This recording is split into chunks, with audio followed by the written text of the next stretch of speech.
जी sir, बिल्कुल आ सकती है सर। आजकल सर साइंटिफिक इन्वेस्टिगेशन बहुत जरूरी है सर किसी भी केस में कन्विक्शन लाने के लिए। और सर नई नई तकनीक जैसे कि चांस डीएनए और डीएनए टेक्नोलॉजी पे सर आजकल काफी फोकस दिया जाता है। किसी भी केस में सर, रेप केस होता है, मर्डर केस होता है, तो सर इनमें डीएनए की काफी महत्वता है। और डीएनए फिंगरप्रिंटिंग आजकल काफी सब बहुत उसका बहुत महत्वपूर्ण है सर। इस कोरोना काल में वैक्सीन की इतनी चर्चा हो रही है, तो आपका ये बैकग्राउंड होने के कारण उसमें भी रुचि लेकर के पढ़ाई वढ़ाई करते हो कि छोड़ दिया? सर अभी तो सर ध्यान ट्रेनिंग पे है सर। अच्छा, इसके अलावा आपकी क्या हॉबी है? सर इसके अलावा सर मुझे खेलना बहुत पसंद है सर। म्यूजिक में इंटरेस्टेड हूँ सर। म्यूजिक? जी सर। तो कहाँ बायोटेक्नोलॉजी, कहाँ म्यूजिक और कहाँ ये पुलिसिंग?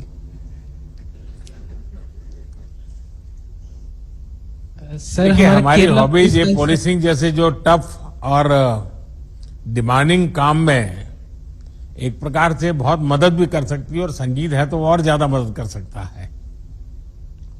जी सर। देखिए अनुज, मैं आपको आपके आने वाले जीवन और कैरियर के लिए बधाई देता हूं। आप हरियाणा के रहने वाले हैं और आप केरल कैडर में काम करेंगे। आपने आईआईटी से शिक्षा की और सिविल सर्विस में ह्यूमैनिटीज को चुना। आप ऐसी सेवा में हैं जो कठोर मानी जाती है, और आपको संगीत से भी प्रेम है। पहली नजर में ये विरोधाभास लग सकते हैं, लेकिन ये आपकी बहुत बड़ी ताकत भी बन सकते हैं।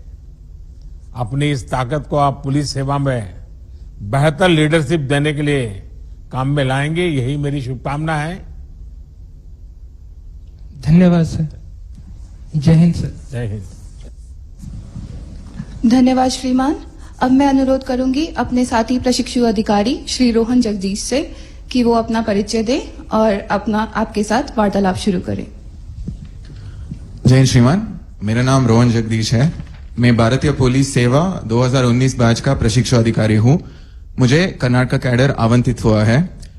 मैं बैंगलोर का मूल निवासी हूं और मैं बैंगलोर विश्वविद्यालय का यूनिवर्सिटी लॉ कॉलेज से लॉ डिग्री का स्नातक हूं। मेरा पहला प्रथम पसंद भारतीय पुलिस सेवा था। इसके मुख्य कारण मेरा पिताजी थे। उन्होंने कर्नाटक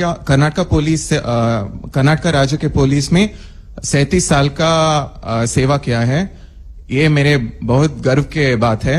तो मैंने भी उनके तरह भारतीय पुलिस सेवा में मेरा सेवा करने के लिए मैं इस सेवा का चुना हूं। जय हिंद श्रीमान। रोहन जी, आप बंगलुरु के हैं, हिंदी भी काफी सीख ली हैं और एक लॉ ग्रेजुएट भी हैं। आपने पॉलिटिक्स और इंटरनेशनल रिलेशंस को भी अध्ययन किया है। इस ज्ञान का आप आज की पुलिस व्यवस्था में क्या रोल देखते हैं? श्रीमान, मैं जब ट्रेनिंग में ज्वाइन किया था उस टाइम पे ही मैं हिंदी सीखा है, तो मैं इसके लिए बहुत ट्रेनिंग के लिए आभारी हूँ। और मैं पॉलिटिकल साइंस और इंटरनेशनल सीखते वक्त मैं दुनिया अभी बहुत छोटे लग रहा है ग्लोबलाइजेशन के द्वारा, तो इसलिए हम हर तरह पुलिस एजेंसीज और दूसरे राज्यों के साथ भी इंटरपोल के द्वारा काम करने का मौका मिलेगा। तो हमारा क्राइम डिटेक्शन और इन्वेस्टिगेशन अभी साइबर क्राइम्स के द्वारा क्राइम्स सिर्फ इंडिया को ही लोकलाइज नहीं है बट इंटरनेशनल भी है। तो इस नॉलेज से रिलेशंस रखना और अन्य क्राइम्स को सॉल्व करना, international cross border terrorism, Naxalism और ड्रग्स का मामले में सॉल्व करना उपयोग होता है। श्रीमान, हम अक्सर पुलिस एकेडमी में मुश्किल फिजिकल ट्रेनिंग के बारे में सुना करते हैं। आपको जो ट्रेनिंग मिली, आपको क्या लगता है? क्योंकि आपने अपने पिताजी को देखा है, जिंदगी पूरी आपकी ये पुलिस बेड़े के बीच में ही बीती है, लेकिन आप स्वयं खुद इस ट्रेनिंग में आए, तो आपको क्या फील हो रहा है? मन में एक संतोष हो रहा है? आपके पिताजी ने जो आपसे अपेक्षाएं की होगी उसको पूरा करने के लिए क्षमताएं आपकी दिखती होगी, और आप पिताजी कंपैरिजन करते होंगे कि उनके जमाने में ट्रेनिंग कैसी होती थी, आपके जमाने में कैसी होती है, तो आपके दोनों के बीच में थोड़ी भिड़ंत भी होती होगी। सर मेरे पिताजी मेरा रोल मॉडल भी है और उन्होंने कर्नाटक पुलिस में सब इंस्पेक्टर के रूप में ज्वाइन किया थे और 37 साल के बाद वो एसपी के रैंक में रिटायर भी हो चुका है सर। तो जब मैं एकेडमी पहुंचा था उन्होंने बोला था कि पुलिस ट्रेनिंग बहुत कठिन होता है और बहुत मेहनत करना पड़ेगा। तो मैं आते अंदर एक माइकल एंजेलो का एक वाक्य लिखा है सर, उसमें बोला है हम सबके अंदर एक स्टैचू ऑलरेडी है, एक शिल्प है, हम एकेडमी के द्वार उस शिल्प को एक स्टोन से निकालना पड़ता है। ऐसे ही हमारा निर्देशक सर और हमारा सब फैकल्टी हमको ट्रेन करके हमारा बेहतरीन शिल्प बनाया है। तो हम इस शिल्प लेके हमारा देश को सेवा करेंगे सर। अच्छा, इस ट्रेनिंग को और बेहतर करने के लिए क्या करना चाहिए, कोई सुझाव है मन में? सर अभी ऑलरेडी बहुत बेहतर है। मैं पहले सुना है कि बहुत कठिन था। अब हमारा नया निर्देशक आने के बाद और सब चेंजेस हो चुका है और हमारे सोच रखकर ही ट्रेनिंग कर रहा है और हमको इंटरनेशनल स्टैंडर्ड्स पर ट्रेनिंग कर रहा है। तो मैं बहुत खुश हूँ इस ट्रेनिंग से। रोहन जी, मुझे बताया गया है कि आप अच्छे स्विमर हैं और आपने एकेडमी के पुराने सारे रिकॉर्ड भी तोड़ दिए हैं। जाहिर है आप आजकल ओलंपिक्स में भारत के खिलाड़ियों के अच्छे प्रदर्शन को भी बराबर फॉलो कर रहे होंगे। आने वाले समय में पुलिस सेवा से बेहतर एथलीट्स निकालने के लिए भी या फिर पुलिस के फिटनेस बल को सुधारने के लिए आपके मन में कोई विचार आता है कि आज आप देखते होंगे कि इसके बाद पुलिस का जरा बैठना उठना चलना सब जरा कुछ अलग ही नजर आता है, आपको क्या लगता है? सर एकेडमी में हमको फिटनेस का एक बहुत ध्यान दे जाता है सर। तो इसलिए मेरा सोच है कि हम यहाँ समय बिताने के बाद एक फिटनेस का एक सिर्फ ट्रेनिंग में ही नहीं सर बट हमारा जिंदगी में एक पार्ट हो जाता है सर। अभी भी मेरे को शायद क्लास नहीं है तो मॉर्निंग पीटी नहीं है तो भी मेरे को 5 बजे मैं उठ जाता हूँ सर, क्योंकि वो रूटीन रह चुका है।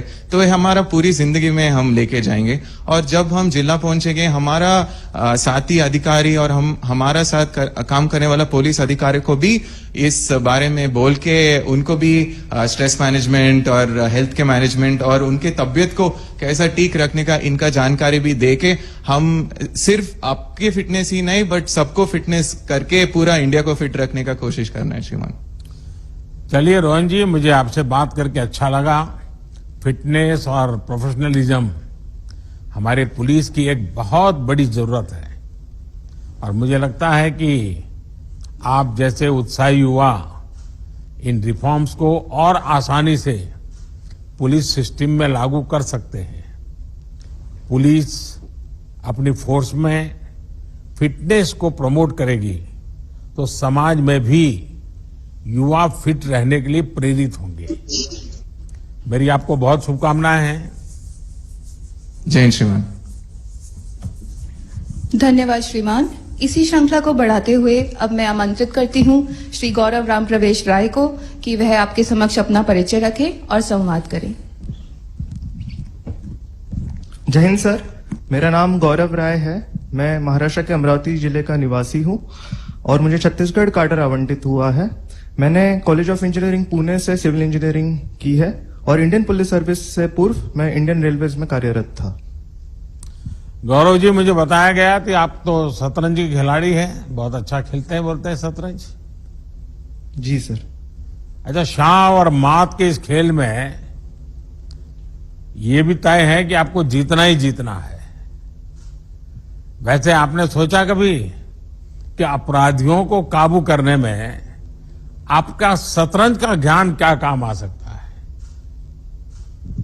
यस सर, मैं क्योंकि शतरंज खेलता हूं तो मैं हमेशा इसी तरीके से सोचता हूं। मुझे जैसे छत्तीसगढ़ काडर अलॉट हुआ है और वहां पे लेफ्ट विंग एक्सट्रीमिज्म ऊपर में है, माओवाद, तो उसमें सर मुझे हमेशा यही लगता है कि शतरंज में 2 चीज होती है, एक स्ट्रेटेजी और एक टैक्टिक्स। तो हमेशा अपनी फोर्स में और पॉलिसीज में ऐसी स्ट्रेटेजी हो जो उनको टैकल कर सकें और ऑपरेशंस के थ्रू हम ऐसे टैक्टिक्स का इस्तेमाल करें जो कि हमें ट्रेनिंग एकेडमी में भी सिखाया गया है। इस तरीके से ऑपरेशंस करें कि हमारी कम से कम लॉसेस हो और हम ज्यादा से ज्यादा इन लोगों पर अटैक करके इनको रोक सके।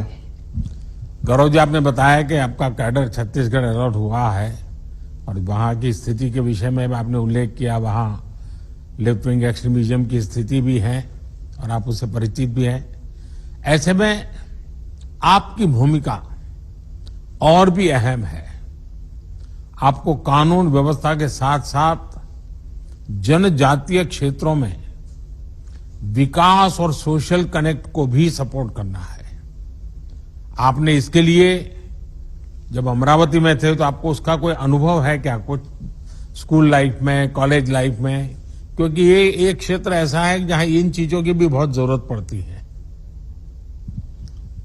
यस सर, भारतीय सरकार की जो दो तरफा रणनीति विकास की और सिक्योरिटी पॉइंट ऑफ व्यू से, तो क्योंकि सर मैं कॉलेज में था तो मैं सिविल इंजीनियर हूं, तो मैं ये समझता हूं कि मैं नक्सलवाद, लेफ्ट विंग एक्सट्रीमिज्म को खत्म करने के लिए विकास ही एक रास्ता है। और विकास के लिए सबसे पहले अगर हम सोचते तो हमारे दिमाग में रोड, रेलवेज, घर, बेसिक सिविल फैसिलिटीज आती है। तो मैं ये समझता हूं कि अगर मैं सिविल इंजीनियर हूं तो मैं अपने इस नॉलेज का अच्छे से उपयोग कर पाऊंगा छत्तीसगढ़ में। आप गढ़चिरौली विषय में भी काफी कुछ स्टडी करते होंगे, महाराष्ट्र के हैं तो? ये सर, उसके बारे में भी मालूम है, पढ़ा है। गौरव जी, आप जैसे युवा अफसरों पर बहुत बड़ी जिम्मेदारी है। साइबर फ्रॉड्स हो या फिर हिंसा के रास्ते पर गए युवाओं को मुख्य धारा में लाना हो, बीते सालों में बहुत परिश्रम करके माओवादी हिंसा को हम सीमित कर रहे हैं। आज जनजातीय क्षेत्रों में विकास और विश्वास के नए सेतु बनाए जा रहे हैं। मुझे विश्वास है कि आप जैसी युवा लीडरशिप इस काम को तेजी से आगे बढ़ाएगी। मेरी आपको बहुत शुभकामनाएं हैं। धन्यवाद सर, जय हिंद। श्रीमान, आपका बहुत धन्यवाद। अब मैं आमंत्रित करना चाहूंगी सुश्री रंजीता शर्मा को कि वह आपके समक्ष अपना परिचय रखें और अपने विचार व्यक्त करें। जय हिंद सर, मेरा नाम रंजीता है। मैं हरियाणा से हूं और मुझे राजस्थान काडर एलोकेट हुआ है। सर, मेरी डिस्ट्रिक्ट प्रैक्टिकल ट्रेनिंग के दौरान शुरुआत में ही एक अति विषम लॉ एंड ऑर्डर सिचुएशन का जिले में सामना करना पड़ा। सर, इस दौरान मुझे संयम के, स्पेशली पुलिस फोर्सेस में संयम के महत्व का ज्ञान हुआ। सर, क्योंकि लगभग सभी तरह के आंतरिक सुरक्षा के मामले हों या लॉ एंड ऑर्डर की सिचुएशन हो, वहां पर हम अपने ही देश के नागरिकों का सामना कर रहे होते हैं और इस परिस्थिति में ये जरूरी हो जाता है, अति आवश्यक है कि हम संयम बरतें। और जैसा कि सर हमारी अकादमी में भी काफी जगह हम ये पढ़ते हैं कि सरदार पटेल जी ने आईपीएस प्रोबेशनर्स और आईपीएस अधिकारियों को संबोधित करते हुए कहा था कि अगर कोई जिस क्षण एक पुलिस अधिकारी अपना संयम खो देता है, उसी क्षण वो एक पुलिस अधिकारी नहीं रहता। तो सर, और इस ट्रेनिंग के दौरान सर, चाहे वो अकादमी में हो या चाहे वो जिले की जो व्यवहारिक प्रशिक्षण था उसके दौरान हो, ये लगातार एहसास होता रहा कि जो पुलिस के आदर्श हैं, जो मूल्य हैं, जैसे कि धैर्य हो, संयम हो या साहस हो, उसका सर मुझे लगातार आभास होता रहा। रंजीता जी, आपने ट्रेनिंग के दौरान जो भी उपलब्धियां हासिल की है उनके लिए आपको बहुत बहुत बधाई। और अभी अतुल जी आपका वर्णन भी कर रहे थे। आपके बारे पढ़ और सुन रहा था तो लगा कि आपने हर जगह अपना सिक्का जमाया है। आपने जो कुछ भी हासिल किया है उसे आपके घर, गांव, अड़ोस पड़ोस में अब बेटियों को लेकर बदलाव दिखता है या नहीं? क्या अनुभव आता है? सर, प्रथम धन्यवाद सर। सर, आसपास जो परिवार है, परिवारगण है, मित्रगण है, समाज है, सर हमारे जैसे ही सिलेक्शन के बाद में पता चला कि सिलेक्शन हुआ है तो विभिन्न वर्गों से सर कॉल्स आए कि आप आइए और हमारे यहाँ बच्चों से बातचीत कीजिए। और उसमें विशेषतः सर जो गर्ल चाइल्ड था सर, उस पर फोकस रहा कि आप उनसे बात कीजिए क्योंकि आप एक मोटिवेशन, एक रोल मॉडल की तरह एक्ट कर सकते हैं। सर, यही अनुभव मेरा जिले में भी रहा। वहां पर भी काफी बार ऐसा अवसर आया जहां पर मुझे बुलाया गया कि मैं विशेषतः महिला स्टूडेंट से बात करके उनको मोटिवेट करूं, उनको इंस्पायर करूं।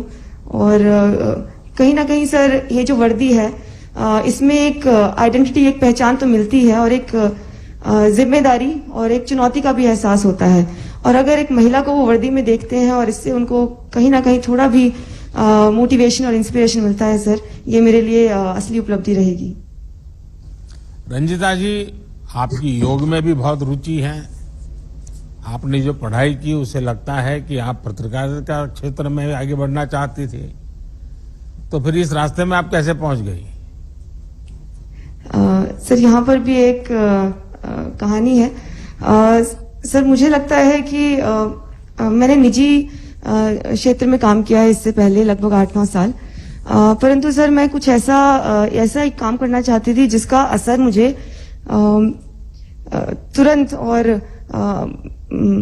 तुरंत देखने को मिल सके और समाज के करीब से मैं उस समाज के लिए काम कर सकूं। सर क्योंकि निजी क्षेत्र में आपका दायरा बहुत सीमित रहता है, तो वहां पर उसका वो व्यापक तरीके से आप अपनी छाप नहीं छोड़ सकते हैं। तो प्रशासनिक सेवा हो या पुलिस सेवा हो सर, ये आपको ये मौका देती है। और जहां तक वर्दी का सवाल है सर, तो इसमें तो मुझे ये बेहद ही जिम्मेदारी और सम्मान की बात है कि मुझे भारतीय पुलिस सेवा का हिस्सा होने का अवसर मिला है। अच्छा रंजिता जी, आपने अपने लिए कोई ऐसा लक्ष्य तय किया है जो आप देश की पुलिस व्यवस्था को बेहतर बनाने के लिए जरूर अमल में लाना चाहेगी?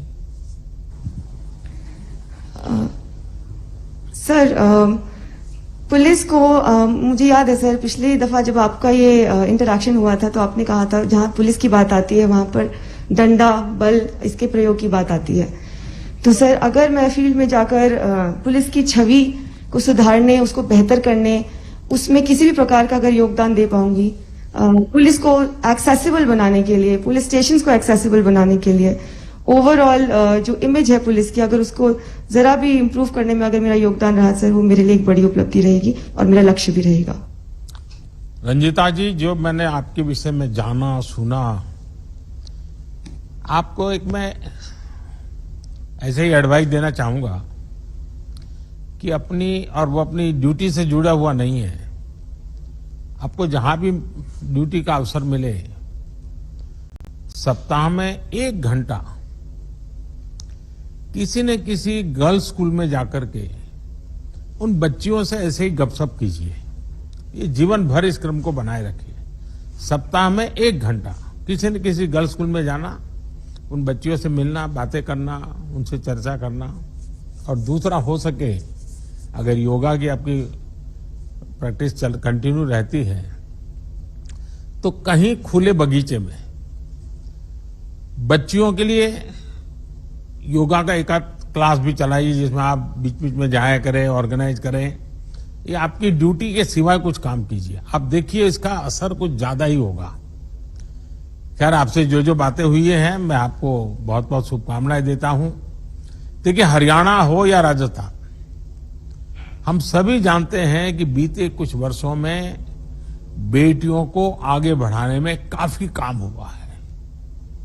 आप इन दोनों राज्यों में सामाजिक चेतना की लहर को मजबूत करने में अपनी भूमिका बहुत बखूबी से निभा सकती हैं। आपकी जो कम्युनिकेशन की पढ़ाई है, जो समझ है, वो आज पुलिस की एक बहुत बड़ी जरूरत है।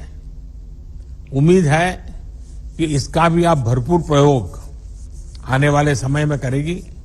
मेरी आपको बहुत बहुत शुभकामनाएं हैं। धन्यवाद सर। जय हिंद सर। धन्यवाद श्रीमान। इसी क्रम में अब मैं आमंत्रित करती हूं अपने साथी प्रशिक्षक अधिकारी श्री निधिन राज पी को कि वह आपको अपना परिचय दें और आपसे वार्तालाप जारी रखें। Jain sir, my name is Nidhin Raj. I am from Kasaragod district of Kerala and I was allocated to Kerala cadre sir. Jain sir. I have been to Kerala many times. I am told that you have a keen interest in photography. Yes sir. Which are the places that you like most in Kerala for photography? Sir, especially the Western Ghats part sir. And I am belongs to the district of Kasaragod and we have a lot of forts, Bekal Fort and the parts of Western also I would like to shoot, sir. I'm told that during your training, probationers are organized into squads of 20-22 officers. What has been your experience with your squad? Sir, actually, when we are in the squad, we are realizing that we are not alone in the academy. We are supported by a lot of colleagues. And because of that, initially we were thought that because of the many of heavy outdoor activities, we won't be able to do that. That was the initial impression many of us had. But because of the support of our squad mates, we could achieve everything. Even we could thought of that we can do beyond that. Even the 40-kilometer route march or the 16-kilometer run that we did, that is all because of the support from the squad mates, sir. Nitinji, I am told that you like teaching also. Do continue to pursue this passion of yours when in service. This will Sir, I also want to- help you develop a deep connect with people. Yes, sir, I wanted to pursue that also, sir. Like, I think for creating awareness in the society, a police officer should know how to communicate to the society. I think teaching is one of the way so with which we can communicate properly with the students and with the general public, sir. Wish you all the best. Thank you, sir. Jai Hind, sir. Jai Hind. इसी श्रृंखला को आगे बढ़ाते हुए अब मैं आमंत्रित करती हूं डॉक्टर नवजोत सिमी को कि वह महोदय के सामने अपना परिचय रखें और वार्तालाप को जारी रखें। जय हिंद श्रीमान, मेरा नाम नवजोत सिमी है। मैं पंजाब के गुरदासपुर जिले से हूं और मुझे बिहार काडर आवंटित हुआ है। सर, मैंने डेंटल सर्जरी में स्नातक की डिग्री लुधियाना से की है। मेरी डिस्ट्रिक्ट ट्रेनिंग पटना में हुई और इसी दौरान महिला पुलिस कर्मचारियों की बढ़ती संख्या, साहस और प्रेरणा से मैं काफी उत्साहित हुई। जय हिंद श्रीमान। नवजोत जी, आपने तो लोगों को दांत दर्द से राहत दिलाने के लिए दांतों की सेहत ठीक करने का जिम्मा उठाया था। ऐसे में देश के दुश्मनों के दांत खट्टे करने का रास्ता आपने क्यों चुना? सर, मैं सिविल सर्विसेज की तरफ सर मेरा झुकाव काफी पहले से ही था और सर एक डॉक्टर का काम और एक पुलिस का काम भी लोगों की पीड़ा को दूर करना ही होता है सर। तो सर मुझे लगा कि मैं सिविल सर्विसेज के माध्यम से और भी एक बड़े प्लेटफॉर्म पर रहकर लोगों की समस्याओं के समाधान में अपना योगदान दे सकती हूँ। आपने पुलिस फोर्स ज्वाइन की है तो ये सिर्फ आपके लिए ही नहीं, देश में बेटियों की नई पीढ़ी को भी प्रेरित करने वाली है। आज पुलिस में बेटियों की भागीदारी बढ़ रही है। इस पार्टिसिपेशन को बढ़ाने के लिए आपका कोई सुझाव हो या फिर आपकी कोई अनुभव हो तो मैं जरूर सुनना चाहूंगा। सर, अभी हमारी डिस्ट्रिक्ट प्रैक्टिकल ट्रेनिंग के दौरान बिहार पुलिस एकेडमी राजगीर में हम लोग ट्रेनिंग में थे। सर, वहां पर विमेन कांस्टेबल्स का एक बहुत ही बड़ा बैच था। उनके साथ इंटरेक्शन करने का मुझे मौका मिला तो सर मैं इतनी ज्यादा उत्साहित हुई कि वो सब लड़कियां आगे पढ़कर बहुत कुछ बनना चाहती थी। सर, वो बहुत ज्यादा ऑलरेडी ही मोटिवेटेड थी। तो सर मुझे बहुत अच्छा लगा और मैंने ये सोचा कि जब भी मैं अपने कार्य में अपने फील्ड में जाऊंगी तो महिलाओं के लिए मैं जरूर कुछ करूंगी ताकि उनकी एजुकेशन में स्पेसिफिकली कोई कमी ना आ सके। सर, जैसा भी हो सका मैं उनके लिए जरूर कुछ करूंगी। देखिए नवजोत जी, बेटियों का ज्यादा से ज्यादा पुलिस फोर्स में आना देश के पुलिसिंग सिस्टम को मजबूत करेगा। पंजाब हो या बिहार, आप तो महान गुरु परंपरा के राज्यों को कनेक्ट कर रही हैं और गुरु तो कह गए हैं कि मैं काहू को देत नहीं, नहीं भय मानत आन। यानी सामान्य मानवी को ना तो हमें डराना है और ना किसी से डरना है। मुझे विश्वास है कि आप इसी प्रेरणा से आगे बढ़ेगी और पुलिस सेवा को और अधिक समावेशी और संवेदनशील बनाने में सफल होगी। मेरी आपको बहुत शुभकामनाएं हैं। धन्यवाद सर। जय हिंद सर। धन्यवाद श्रीमान। अब मैं निवेदन करती हूँ श्री कोमी प्रताप शिवकिशोर से कि वह अपना परिचय रखें और आपके समक्ष अपने विचार व्यक्त करें। जय हिंद श्रीमान, मेरा नाम केपीएस किशोर है और मैं आंध्रा के नेल्लोर जिले से हूं और मुझे आंध्रा का कार्डर आवंटित हुआ है। सर, मेरी इंजीनियरिंग आईआईटी खड़गपुर में फाइनेंशियल इंजीनियरिंग और बायोटेक्नोलॉजी में बीटेक और एमटेक में कंप्लीट किया है। उसके बाद पुलिस सर्विस ज्वाइन करने के पहले मैं 4 साल boss centre for artificial intelligence में काम किया है सर। और मुझे लगता है कि टेक्नोलॉजी को अगर अच्छी तरह से हम यूज करेंगे, बहुत सारे पुलिस में जो चैलेंजेस है जैसे मैन पावर शॉर्टेज वगैरह है, एफिशिएंसी के चैलेंजेस है, हम बहुत अच्छी तरह से सॉल्व कर सकते हैं।